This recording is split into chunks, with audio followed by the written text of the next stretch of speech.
When the Academy's most formidable alien chose to belittle a human girl, he was unaware he had provoked someone who had already navigated the perils of war. Honestly, none of us foresaw it. Yet, as Crakesar decided that Thursday afternoon was ideal for embarrassing the new human student, let's just say the cosmos possesses a darker sense of humor than a black hole. My name is Thornick, and I'm what you'd call an average student at the Galactic Combat Academy. Average height for a Keltoran. Average grades. Truly, average everything. This means I'm cunning enough to remain inconspicuous and keep my mandibles shut when trouble brews. And trouble? Oh, trouble was certainly brewing in Training Hall 7 that day. The hall itself is colossal, as expected. Its vaulted ceilings could easily house 3 cruiser-class ships stacked vertically. Its reinforced floors, stained with more battles than a military infirmary, and walls lined with enough armaments to ignite or quell a minor conflict.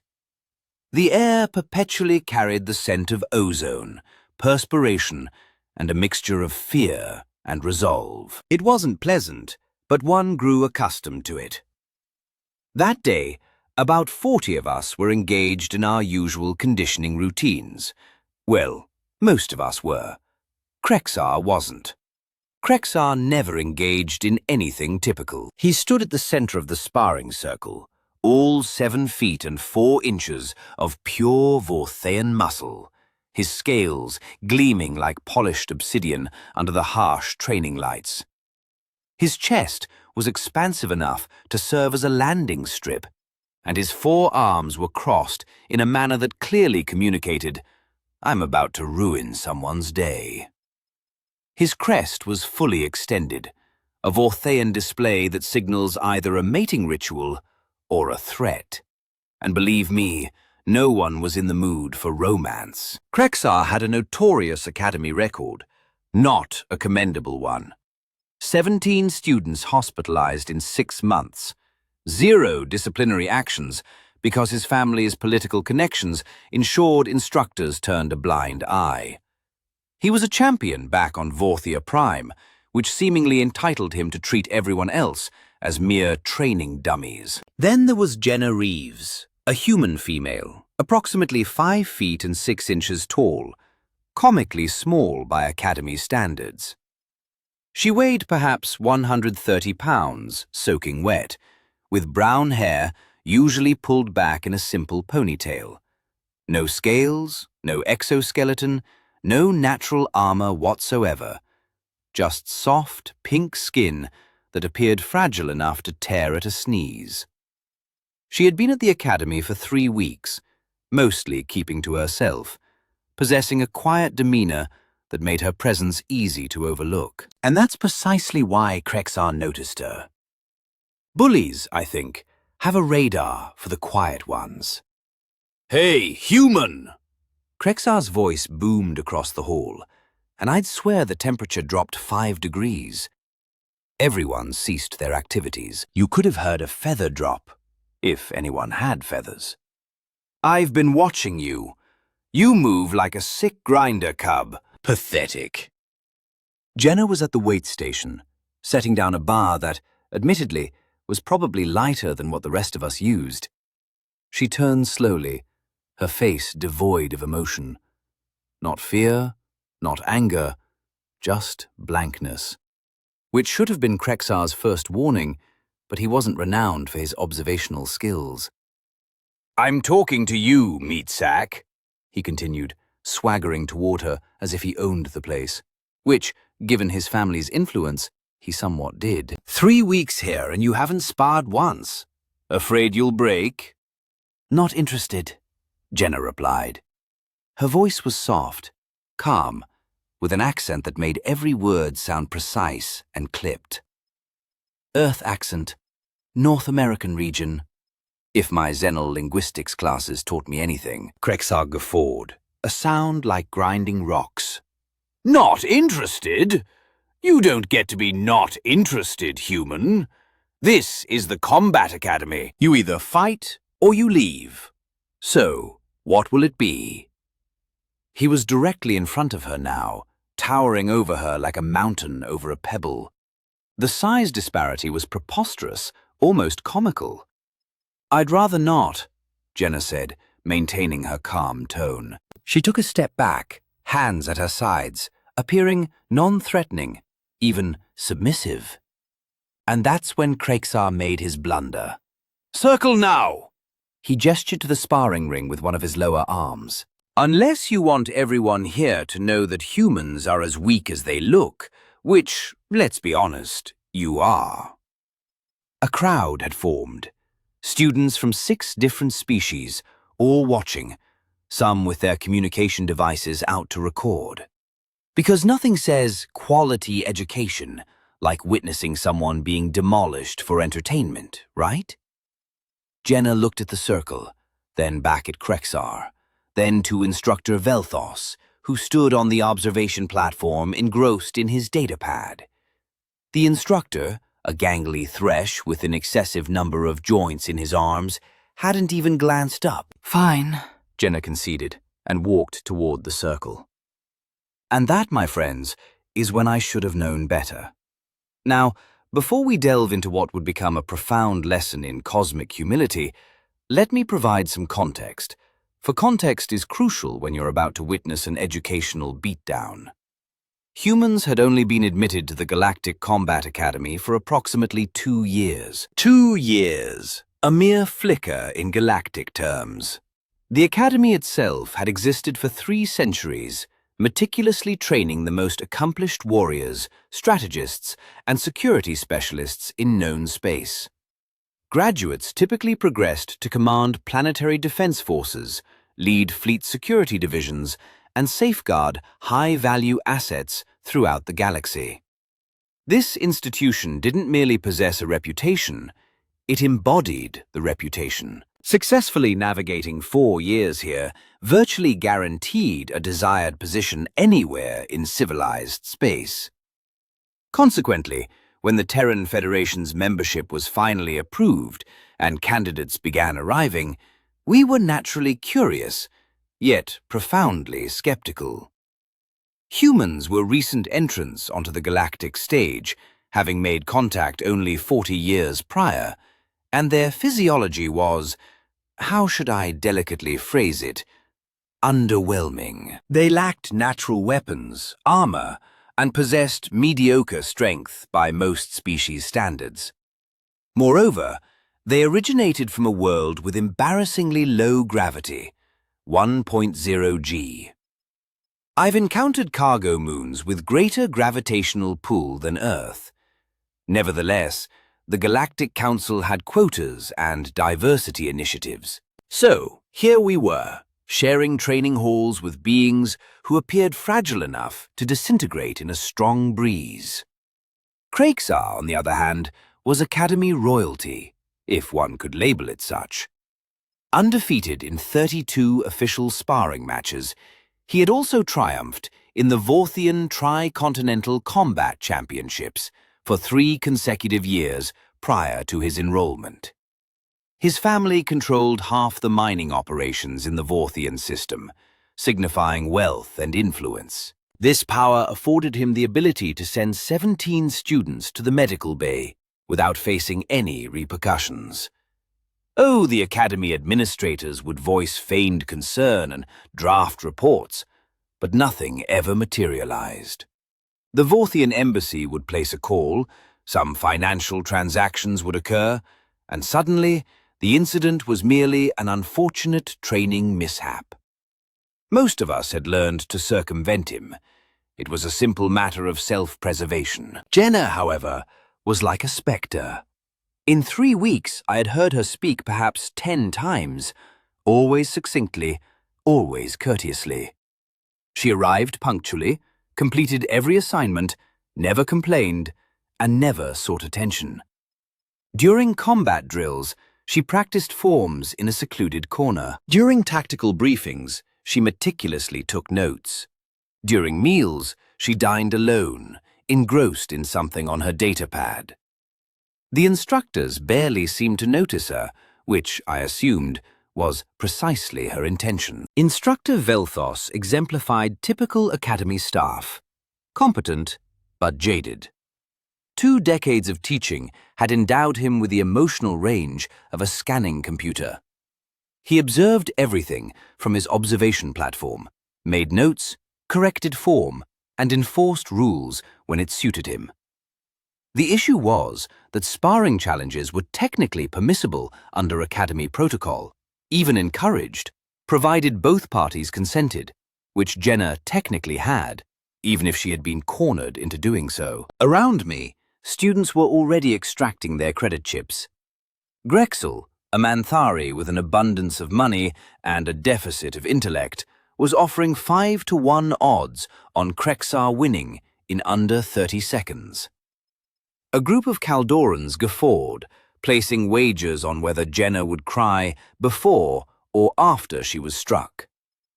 Someone behind me muttered that the medical bay should prepare a bed now to save time. No one, and I mean no one, was betting on the human. Reflecting now, we were all fools. The sparring circle is a straightforward construct, really. 20 feet in diameter, delineated by a glowing blue energy field that confines battles and prevents external interference. This Academy regulation was designed to ensure fair combat, or in this instance, to guarantee we all had prime seats for what everyone presumed would be a massacre. Krexar entered the circle first, naturally, as showmanship constituted half his persona. He rotated all 4 shoulders, cracked his neck with a sound like fracturing timber, and performed a small hop-step routine that caused the reinforced floor to tremble.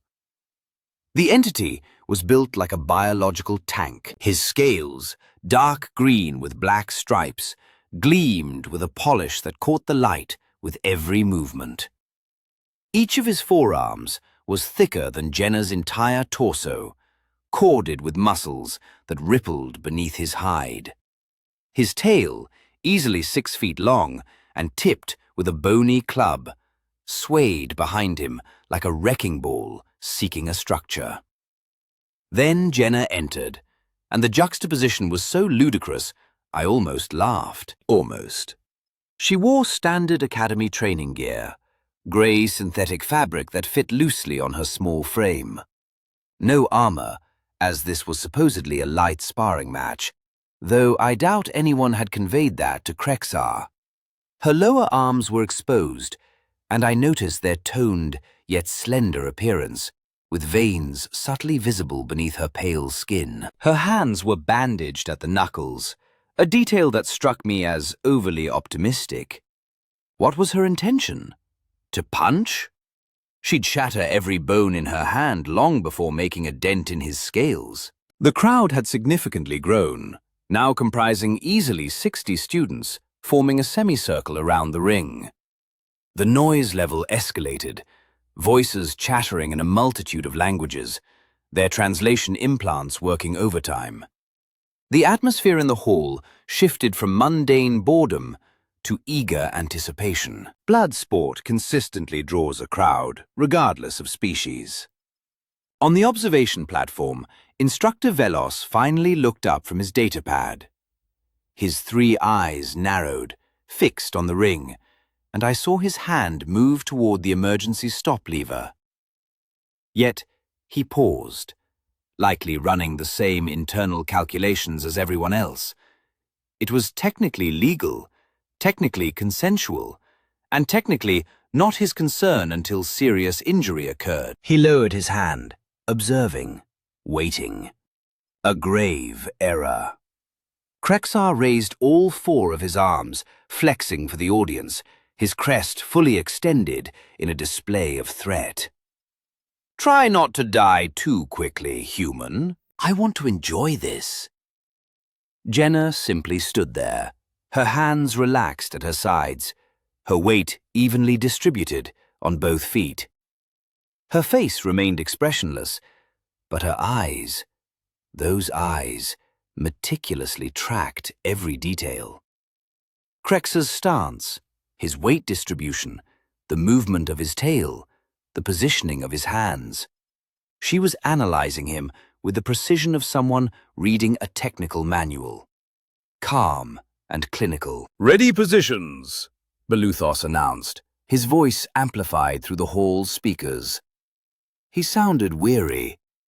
Krexar adopted a combat posture, all four arms raised, claws extended. Jenna remained still. She stood loosely, relaxed, as if awaiting a transport shuttle. That should have been the second warning. "Begin," Filthos declared. And the galaxy began to experience a very painful lesson about humanity. Krexar moved swiftly, I'll grant him that. For a creature of his size, he possessed remarkable agility. He covered the distance in 3 enormous strides, all 4 arms descending in a hammer strike that would have reduced Jenna to a very flat, very dead pancake. Except she wasn't there anymore. Jenna slipped to the side, and I mean slipped, like water flowing around a rock. Minimal motion, maximum efficiency.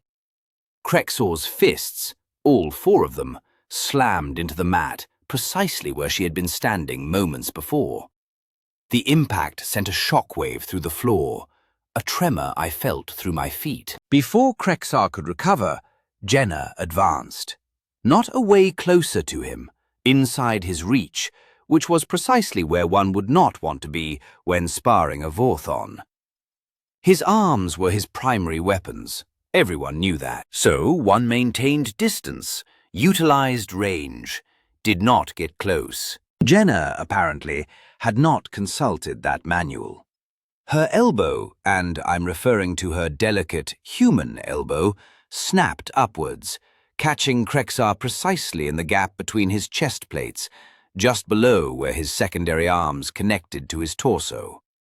It was a precise strike, targeting a weak point most were unaware of. Krexar emitted a sound I had never heard a Vorthon make before, something between a cough and a gasp. He staggered back half a step, and his eyes widened with what looked suspiciously like astonishment. The crowd fell silent. Not completely quiet, but that stunned quiet, where everyone is trying to comprehend what they just witnessed, and failing. "Did she just—" someone behind me began. "No way!" another person finished. Krexar recovered swiftly, for he was a champion, and champions do not remain surprised for long. But the surprise was there, if only for a moment, and it was glorious. His crest flared even wider, a feat I hadn't thought physically possible, and his tail lashed out in a vicious arc aimed at Jenna's head. She ducked under it with liquid grace, and that tail whistled through the air where her skull had been. Had it connected, it would have severed her head from her shoulders, no question. But it did not.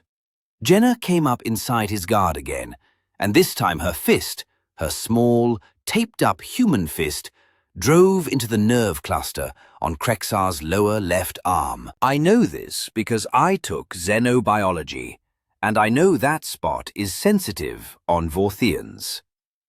What I didn't know was that hitting it would render Krexar's entire arm limp and useless.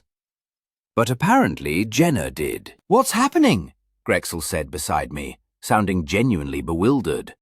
The Manthari's betting chip remained forgotten in his hand. "I have no idea," I replied, because I truly didn't. Krexar roared now. He actually roared, and the sound reverberated through the hall like a shuttle engine. He was angry. No, beyond angry. He was furious and embarrassed. A dangerous combination in any species, but particularly in Vorthians. Pride is paramount in their culture. Losing face is worse than losing blood. He unleashed a flurry of strikes, 3 functional arms moving in coordinated patterns that should have overwhelmed anyone. The techniques were textbook Vorthian combat forms, aggressive and powerful, engineered to penetrate defenses through sheer force and speed. Jenna wove through them as if they were moving in slow motion. Head movement, footwork, body positioning. She made it look effortless.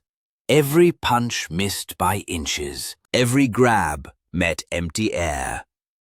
She wasn't faster than him. I realized she was reading him, anticipating his strikes before he launched them, discerning the tells in his movements that the rest of us overlooked. On the platform, Instructor Velos rose from his seat. His hand again hovered over the emergency stop. I could discern the internal conflict on his angular face, the debate unfolding behind those three eyes. This was escalating. Someone should intervene, but he hesitated, still observing, still awaiting the crossing of that elusive line. Grex's confusion was now morphing into something uglier. Pure, unadulterated rage. His crest was so extended it appeared painful, and foam began to gather at the corners of his mouth. "Stop moving and fight me, you coward!" he bellowed, charging forward with all his considerable mass. Jenna's expression remained unchanged, still calm, still clinical, still terrifyingly blank. And that was when a chilling realization dawned on me. She wasn't even trying yet. This was her being gentle. Krexar had stopped playing around. That much was evident when he abandoned formal combat stances and went completely feral. No more textbook techniques, no more champion form. Just raw, primal violence from a 7-foot predator who had finally grasped he was in an actual fight. He attacked Jenna with everything, claws extended, tail whipping, using his vast mass as a weapon. A wild haymaker from his upper right arm, followed immediately by a sweeping strike from his lower left, his tail circling for her legs, while his remaining good arm reached for a grapple. It was chaos, aggressive and overwhelming. The kind of assault that should have ended this instantly. Jenna dropped low, rolled under his grasp, and emerged behind him. Her leg snapped out in a kick that connected with the back of Krexar's knee, and I heard something pop. Not break, but definitely pop. Krexar's leg buckled for just a second, but a second was all she required. Her palm struck the base of his spine, precisely where the tail connected. Another nerve cluster. Krexar's tail went limp, dragging on the mat like dead weight. "Ancestors preserve us," someone whispered. A Thresh student, I believe. See, here's the thing about honor codes and traditional combat, which most galactic species possess in some form or another. We have rules, protocols. There are proper ways to fight, techniques inherited through generations, forms that showcase skill and discipline. Even in brutal combat, there is artistry. There is honor. You demonstrate your superiority through mastery of technique. Humans, apparently, disregard all of that. Jenna's fighting style was neither aesthetically pleasing nor graceful. It was practical, efficient, and utterly brutal. Every movement served a purpose. Every strike targeted a weakness. She wasn't trying to outfight Krexar or prove her superiority. She was systematically dismantling him like a mechanic disassembling a malfunctioning machine. Krexar spun around, favoring his injured leg, and launched a desperate combination. Jenna parried the first strike, redirected the second, and evaded the third. Then her knuckles drove into his throat, just above his chest plates. Not hard enough to crush his windpipe, which she absolutely could have done, but hard enough to make breathing incredibly difficult for him. He staggered back, gasping, and the crowd was no longer cheering. We watched in stunned silence as everything we believed about combat was cast out the nearest airlock. "She's toying with him," I said aloud. And the Kaltoran next to me, a third year named Priel, nodded slowly. "That's not toying," Priel corrected. "That's control. Complete control." And he was right. Jenna could have ended this already. The throat shot could have been lethal. The spine strike could have paralyzed him. She was choosing not to. She was pulling her strikes, limiting the damage, fighting with a restraint that was somehow more terrifying than raw aggression. On the platform, Velas was now moving, walking swiftly toward the control panel. His 3 eyes were fixed on the circle, and his mandibles were clicking in what I recognized as thresh agitation. He had finally seen enough. His hand reached for the emergency bleed from his mouth now. Scales cracked in 3 places, refusing to quit. Pride. Stupid. Stubborn. Worthy pride. He rushed her again, and this time he was sloppy, injured, exhausted, desperate. His attacks had no strategy, no thought, just a wounded animal trying to hurt the thing that hurt it. Jenna adapted instantly. Her prior defensiveness gave way to aggression. She drove into his charge, grasping his upper right arm with both hands, using his forward momentum to her advantage.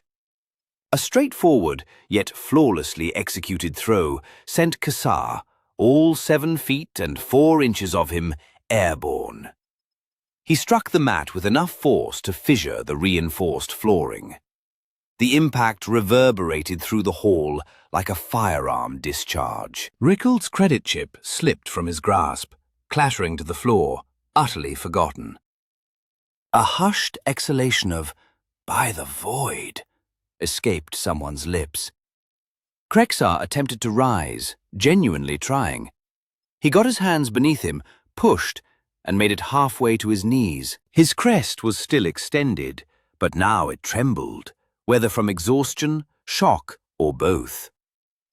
Jenna stood over him, unruffled, poised, not even breathing heavily.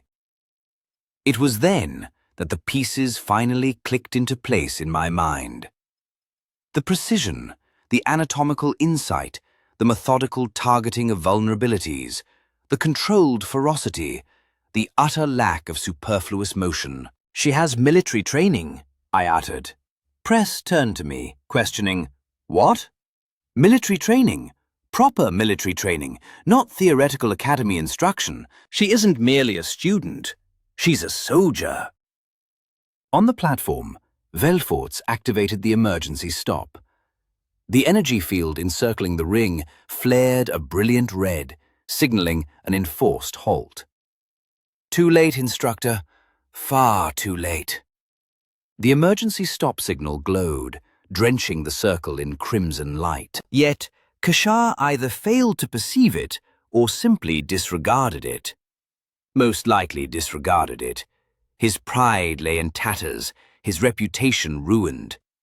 Over 60 students had just witnessed a human, half his stature, dismantle him like cheap furniture. Thus, he made one final, desperate, catastrophically foolish decision. He snatched a training blade from the equipment rack at the circle's periphery. A collective sharp intake of breath swept through the crowd, the kind of sound one makes watching someone plummet from a precipice. Training blades are blunted, certainly, but they remain weapons. Introducing weaponry into an unarmed sparring match was not merely a breach of regulations, it was grounds for immediate expulsion. Or it would be, were you not the progeny of a mining magnate with influential connections. "Krexar, desist immediately!" Velas's voice boomed through the speakers, but he was still 20 feet from the circle controls, and the emergency stop wasn't instantaneous. It required a manual override, which meant precious seconds. Seconds Krexar utilized to lunge at Jenna, blade extended. Here's my expectation. Jenna would retreat, evade his reach, cry for assistance, do anything a rational individual would when confronted by a 7-foot armored alien wielding a weapon. Here's the reality. Jenna advanced. She closed the distance before Kazar could gather momentum, stepped within the arc of his swing, and seized his wrist with both hands. Her entire physique twisted, employing leverage and mechanical advantage. And then there was this sickening, wet cracking sound that churned my stomach. Krixar's wrist snapped, not merely fractured, but snapped. Bones separated, ligaments tore, and the blade clattered to the mat. But Jenna wasn't finished. Her knee rose swiftly and brutally into Krixar's midsection, directly into the equivalent of his solar plexus, where all nerve clusters converged. The air exploded from his lungs in a dreadful wheeze. His legs gave way. He was plummeting. And Jenna rode him down, governing his descent with one hand, while her other elbow struck the side of his head. Not the temple, that would have been fatal, but just behind the auditory ridge, where the skull was thickest, where the impact would cause maximum disorientation with minimal lasting harm. Krixar hit the mat face first, his crest flattened against his skull. His breathing was ragged, wet, and unsettling. Blood pooled beneath his face, dark green against the grey mat. One of his secondary arms was contorted at an angle that pained my spine merely to observe. The energy field dissipated. The Lilos vaulted over the railing, moving with a speed I'd never before witnessed a Thresh exhibit. His medical emergency beacon was already active and shrieking. The high-pitched wail filled the hall, summoning immediate medical aid. The arena fell silent. Not merely quiet, but silent. 60 students, 6 species, all of us capable of producing sound. And no one uttered a single noise.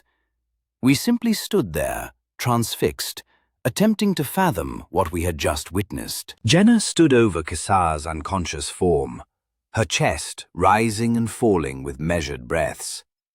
Her hands remained taped, a trace of blood on her knuckles. It could have been hers, it could have been his. Her training uniform was barely creased. She gazed down at Krixar with an expression I can only describe as disappointed. Not satisfied, not triumphant, but disappointed, as if this entire ordeal had been a waste of her valuable time. "Step back now!" Bilthos commanded as he reached the circle, his voice taut with suppressed panic. Medical drones were already descending from the ceiling, scanners active, trauma supplies deployed. Jenna retreated, taking 2 precise steps, hands at her sides, awaiting further instruction. "I told him I would rather not," she stated. Her voice was soft, composed, precisely the same tone as before, as if she had just declined a lunch invitation, not placed the Academy's starfighter in critical condition. The medical team swarmed Krixar.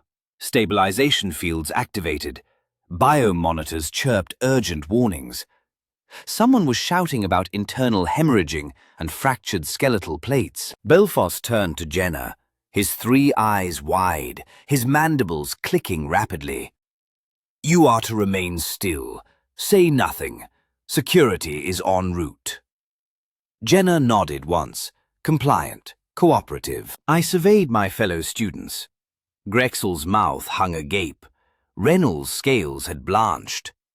The Kaldorian in the rear was actively trembling. And I? I couldn't tear my gaze from Jenna's hands, still taped, still prepared, as if she had anticipated this exact scenario all along, as if she had known precisely what would transpire once Krixar forced her into that circle. And I realized, with a chilling certainty settling in my gut, that she had attempted to warn him. She genuinely would have preferred not to. The medical team had Krixar on a hover stretcher within 90 seconds, an impressive response time, even by Academy standards. His vital signs were stable but alarming. 3 cracked ribs, a fractured wrist, a severe concussion, a dislocated shoulder, and enough soft tissue damage to confine him to regeneration therapy for at least a week, possibly 2. He would survive. He would recover. But his undefeated record was now thoroughly, decisively defeated. Security arrived next, two immense bronze guards in full tactical gear, which seemed excessive until I remembered they had no idea what they were confronting. For all they knew, an active threat situation was unfolding.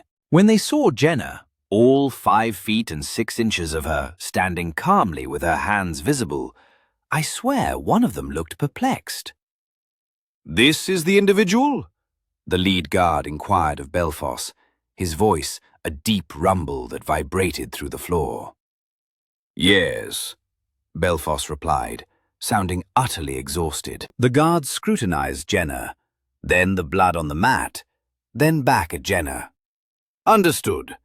Miss, you will need to accompany us for questioning." "Of course," Jenna said, polite, cooperative, as if being asked to complete paperwork, not being detained after hospitalizing a fellow student. "Wait!" Velo raised one long, slender hand. He turned to Jenna, his voice dropping low, intended only for her, yet we were all close enough to overhear. "Before you depart, explain. You've been here 3 weeks. No sparring, no combat drills, nothing. Then this?" Jenna remained silent for a moment, and for the first time, I observed something other than blank composure on her face. Resignation, perhaps, or acceptance. "I attempted to avoid this," she began. "I told him I would rather not." "I meant it." "That does not answer my question." "Terran Federation Marines," Jenna stated simply. 8 years, 3 combat deployments, close quarters combat instructor for the last 2. I came to the academy because I desired to learn command and tactics, not because I needed combat training. I already possessed that. The ensuing silence was deafening. Velos's mandibles ceased clicking. He simply stared at her. "You are military," he stated finally. "Was military. Honorably discharged 6 months ago. All of this is in my application file. Your file states you have prior self-defense training.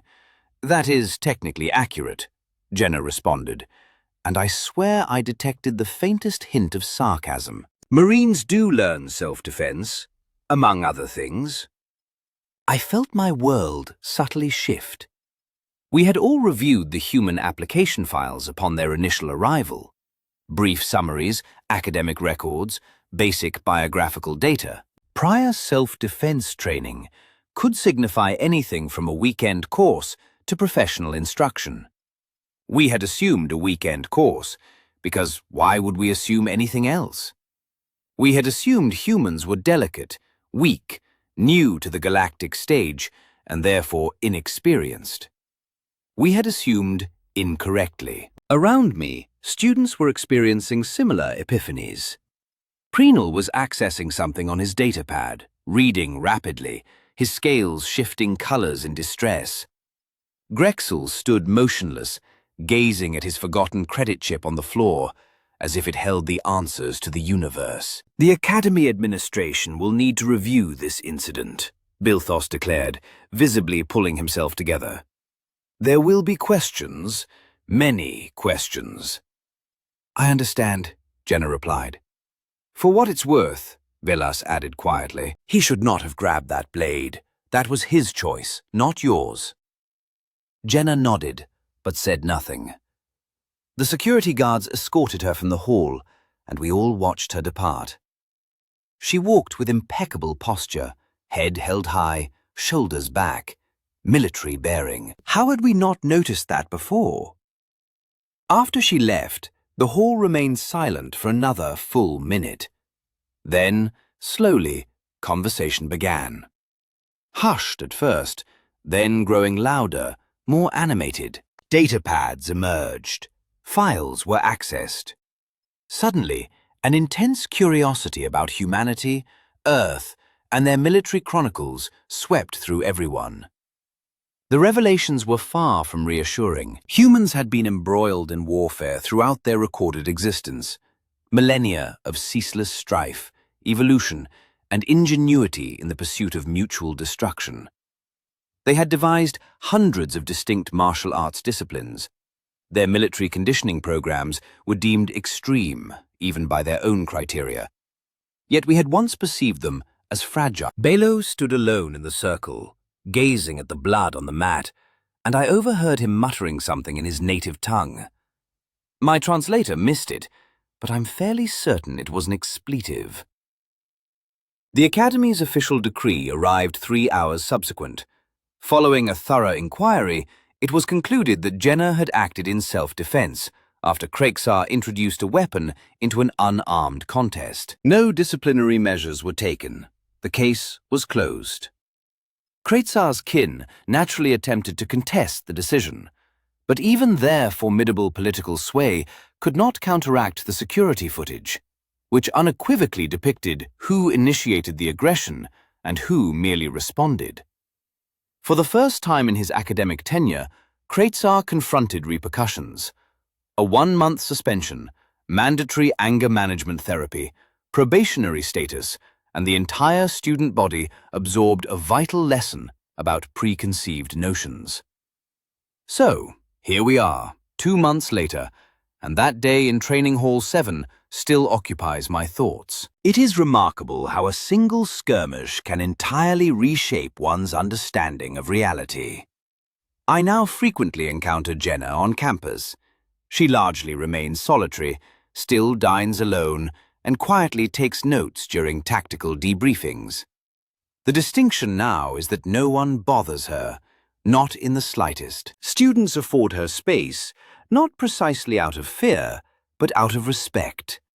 The kind of deference granted to someone who has demonstrated they are precisely as dangerous as circumstances demand, and not an iota more. She occasionally acknowledges me with a nod as we cross paths in the corridors. I return the gesture. We have never actually conversed, yet an unspoken understanding exists. I was among the fools who underestimated her, and she is aware of it. And somehow, that is acceptable. Crakesar recommenced his studies after his suspension, now more subdued and humble. He actually tendered apologies to 3 students he had previously hospitalized, astonishing everyone who learned of it. He still trains rigorously, still competes, but the arrogance has vanished, supplanted by something strikingly akin to wisdom. Being thoroughly outmatched by someone half your stature will do that, I suppose. It instills the understanding that might is not solely about sinews and scales. The Academy has also undergone changes, subtle yet perceptible. Instructors now scrutinize human students with genuine curiosity rather than suspicion. What else have we overlooked? What other assumptions have we entertained? The combat curriculum has been revised to incorporate human martial arts as an elective, and it has proven quite popular. It turns out many species are eager to learn to fight effectively, without relying on inherent advantages. The galaxy, it seems, is experiencing a learning curve regarding humanity.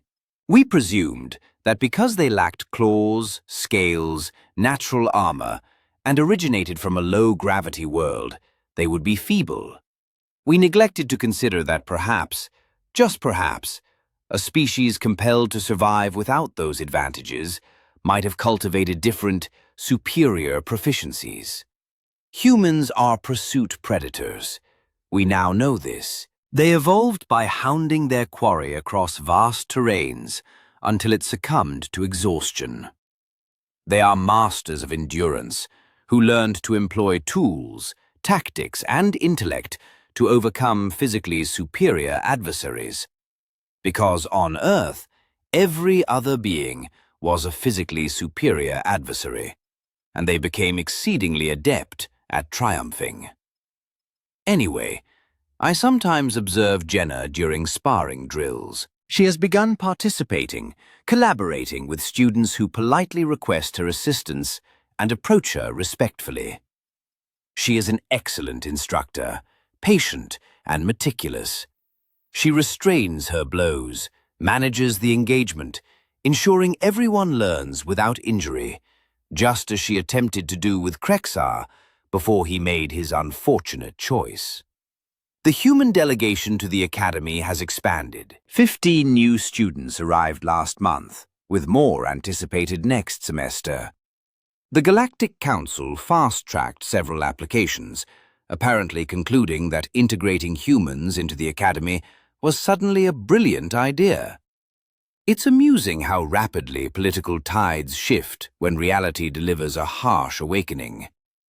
I graduated last week, placing in the top 15% of my class, which I am quite proud of. I have accepted a position with a multi-species security firm operating in the neutral zones.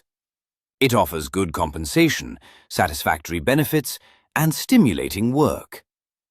During my exit interview, the career counselor inquired if I had any advice for incoming students. I pondered for a moment and then smiled. "Indeed," I replied. "Don't provoke humans, and if one states they would prefer not to, believe them." The counselor appeared puzzled, so I recounted the story. She listened, her eyes widening, her mandibles clicking with increasing rapidity. When I concluded, she leaned back in her chair and remained silent for a long moment. "The galaxy will have to adapt," she finally asserted. I nodded. "The galaxy will have to adapt because humans are now here. They populate our academies, our militaries, our institutions. They are small, soft, and physically unimpressive by most metrics. Yet they also possess millennia of expertise in asymmetric warfare, tactical adaptation, and discovering inventive methods to vanquish entities that should undeniably have been able to vanquish them first. We believed we were doing them a favor, admitting them to our esteemed academy, sharing our advanced knowledge and superior training. It turns out they were doing us a favor by exhibiting restraint. Jenna Reeves truly tried to avert that confrontation. She genuinely did.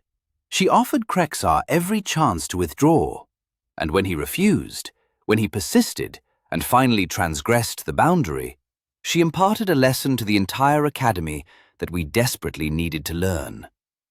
Never underestimate humanity, because on a planet where everything sought to consume them, crush them, poison them, or tear them apart, they nevertheless became the apex predator, not through brute force, but through tenacity, intellect, and a terrifying resolve to do whatever it takes to endure. Welcome to the galactic community, humans. We are profoundly grateful you are on our side.